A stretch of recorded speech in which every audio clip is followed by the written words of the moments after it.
dancing academy. Touché!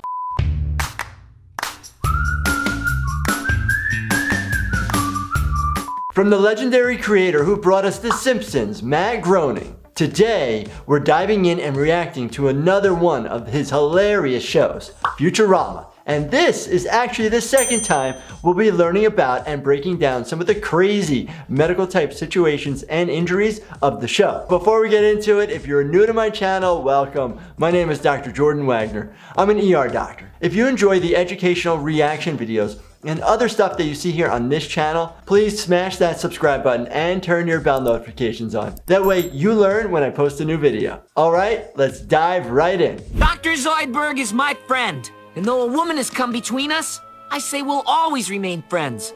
And you know why? One reason. Oh man, it just took off his arm right mid-humerus. There is one bone. They're doing a good depiction. Got to tourniquet that quick. Get that arm right to the hospital. Hurry up so you can reattach it. Ow! Ow! Got some morphine for pain right into the arm. That's good. It can go straight to close if you really needed to. Maybe put that arm on a little bit of like cold ice, not directly on the ice, to preserve it as long as possible. Especially after I made a complete eel out of myself. No biggie. Where did he put it back? I pronounced the operation a success. Nice. Hooray! Yes. It works. I not know from emotions, but when it comes to medicine, forget about it. I love it. I don't mean to nitpick super. What happened? But do you think maybe you could take one more whack at this? For you? Oh my gosh, I love it. This is not uncommon to do accidental surgeries. At the hospitals, the surgeon will come in and actually give you a marker to mark the body part or the area that they're going to do surgery so they don't screw up when you're passed out and sleeping. I wonder what it would be like to have two arms on the same side. It'd be kind of weird. I'm afraid these suction cups are merely the first phase of a process called squidification. Squidification? We don't have things like squidification, but we do have like really rare conditions like say elephantitis where the tissue gets hard, it fibroses and enlarges in edema, and there's really not any specific treatment. Unfortunately, kind of have to live with it. Sometimes I don't wash my hands for years at a time. We're definitely in an era where we're washing our hands a lot, right? We're actually losing the normal amount of bacteria that we have. So we are covered in bacteria on our skin, which helps us defend against other bacteria. It's almost like catch-22 in certain situations. Using antibacterial soap is probably not the best for our skin and for our health. I'm afraid it's a genetic condition that sometimes affects mutants. So genetic disorders, so sometimes later in life genetic disorders will kind of rear their ugly head, or there could be like genetic mutations that occur from like environmental things, the food we eat, those sorts of things. Your limbs will gradually transform into a slithering mass of tentacles. Oh God! So how many cures are there for this disease? I'm afraid none. Sometimes, sadly, in medicine, there aren't any options and you just have to live with whatever's going on. The only treatment is an incredibly expensive operation that just delays the symptoms for a few months. Oh, I wish I'd never been born. The reaction to the doctor is so sympathetic, I think it's almost a little too much, obviously. Oh, we got some tools of the trade. Aw, I think it's noble of you to give Marianne a new nose. True, our relationship will end when she smells my odor. I got a donor nose. There was an accident at the. Oh no. Me. Touché! Yep, donor noses, you're just getting tissue, so the question is, do you have good tissue that you can use and is compatible? It potentially could work. Just a nice nose. It'll all be over soon, my love. May I have one last kiss? Oh, there'll be lots more. Okay, he's so worried. He's so worried that she's gonna smell him with a new nose after. Nurse Amy, the anesthesia.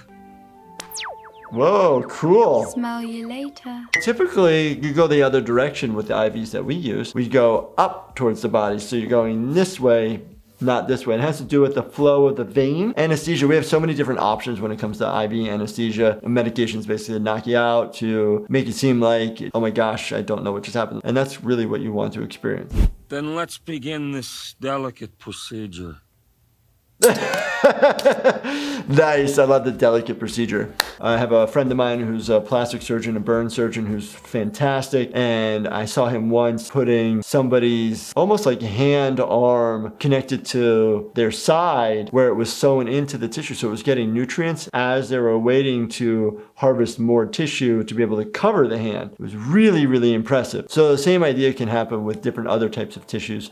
Clip number 4. Whoa. Yetiism. He's got Yetiism. He was scratched by a Yeti. Oh, no. Never heard of Yetiism. It mimics the symptoms of hypermalaria exactly. I don't think there's anything called hypermalaria, but malaria spread by mosquitoes is a bloodborne disease, basically, where kind of like a parasite gets into your system, causes like flu-like symptoms. More common medications that we use for malaria, chloroquine or Malarone. It all depends on different areas of the world which one you use. Very rarely is it deadly, but it could be. Except for the part where instead of dying, you turn into a Yeti. Whoa. Hold him down while I prepare the antidote. Go, go, go, go, go. Another Yeti? Yes. Now who's getting his pineal gland extracted? Whoa. In humans, the pineal gland deep inside of the brain has to do with like melatonin, has to do with awake sleep patterns, circadian rhythm patterns. It's pretty cool. We're using anatomy that humans have with the Yeti and trying to stop this Yetiism. Would it just make him a double Yeti? Don't lecture me about alien physiology, Conrad. The pineal neurotoxin neutralizes the adrenal neurotoxin. Oh, but the pineal gland in the Yeti is the Yeti neurotoxin. That's why Yetis don't drive themselves mad.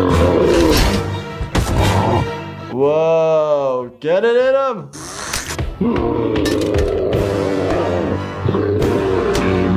What is happening? Whoa. The doc knows best how to treat it. Holy cow, it's huge. It did make him a double Yeti. It's a double Yeti. Doctors do make mistakes sometimes, but you got to go after it. You make a decision, you commit to it, and you do it. And then if you're wrong, you own up to it. But we're also trying to do the best thing for the patient. So this doctor's trying to do the exact same thing for this patient, that it'll cure it. Obviously, it didn't. It made it worse. So I don't know what the cure is for Yetiism, but we don't have anything like that in humans. Uh-oh. Oh my gosh. No. Little crash. Okay, hopefully they're wearing their seatbelts.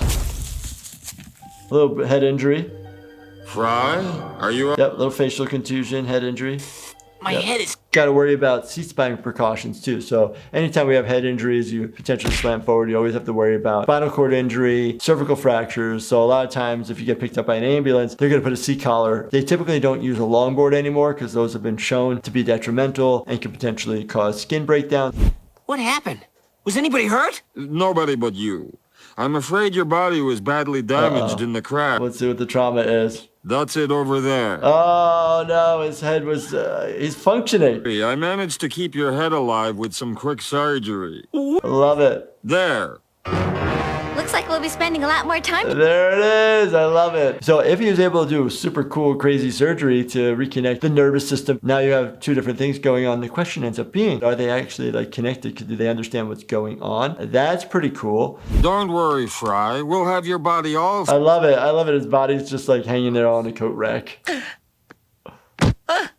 Ooh, a human being is actually quite heavy. The amount of trauma from when somebody falls from a standing position that the body incurs, it's a lot. You can fracture your skull, snap your neck. There's all these different things. So you actually got to be aware, to be really cognizant that we don't miss something at the hospital, or that you're like, oh, I'm fine, but you actually might have like really hurt yourself. So you got to get checked out. Well, Amy, I'll try not to interfere with your life too much. Right? Oh my Oh, gosh. sorry. I guess I control that arm. So we don't know potentially which brain is, interacting with which body part, body functioning. Pretty impressive, but when you actually start really breaking down to it, I understand it's a show, it's like cool alien stuff, but when you actually nerd out and you think about the connectivity of somebody else's brain to somebody's body, how does it work? What's the function?